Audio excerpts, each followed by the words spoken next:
Saudi আরব রিয়াদে একটি sofa তৈরির কারখানায় আগুনে পুড়ে 4 জন বাংলাদেশি নিহত হয়েছে। এদের মধ্যে 3 জনের বাড়ি নওগাঁ জেলায় আত্রাইল উপজেলায়। গত 3 জুলাই বুধবার সৌদির স্থানীয় সময় বিকেল 5টার দিকে রাজধানী রিয়াদের মুসা সানাইয়া এলাকায় ওই ঘটনা ঘটে বলে জানিয়েছেন নিহতদের স্বজনরা। নিহতের সংবাদ পাওয়ার পর থেকেই নিহতের পরিবারে নেমে আসে শোকের ছায়া।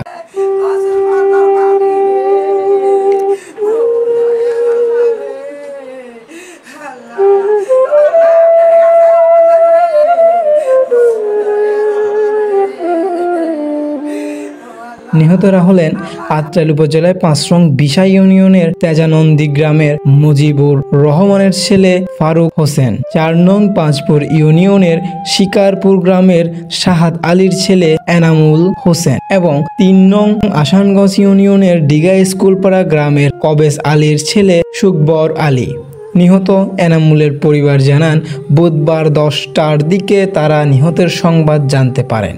নিহত এনামুলের চাচা জাহিদুল ইসলাম জানান, এনামুল গার্মেন্টসের শ্রমিক হিসেবে বাংলাদেশে কাজ করত। বেশ কিছুদিন পূর্বে অনেক টাকা ধার দেনা করে সৌদি আরবে যায়।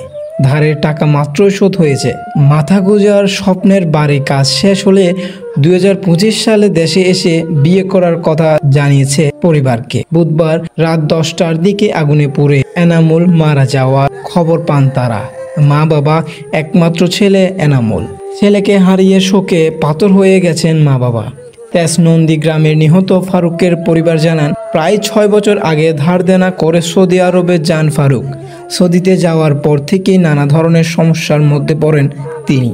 গত 8 মাস থেকে ফারুক একটি সোফা তৈরির কারখানায় কাজ শুরু করেন। বুধবার রাতে তারা জানতে পারেন কারখানায় আগুনে ফারুক নিহত হয়েছেন। উপজেলা ডিগা গ্রামের নিহত সুকবর আলীর জামাই বিদ্যুৎ হোসেন জানান, 2.5 বছর আগে একমাত্র সম্বল 11 শতক জায়গা বিক্রি করে এবং ধার দেনা টাকায় সৌদি আরবে যান সুকবর। সেই ধার দেনার টাকা এখনো পরিশোধ করতে পারেননি তিনি। সুকবর আলীর 2 ছেলে 1 মেয়ে।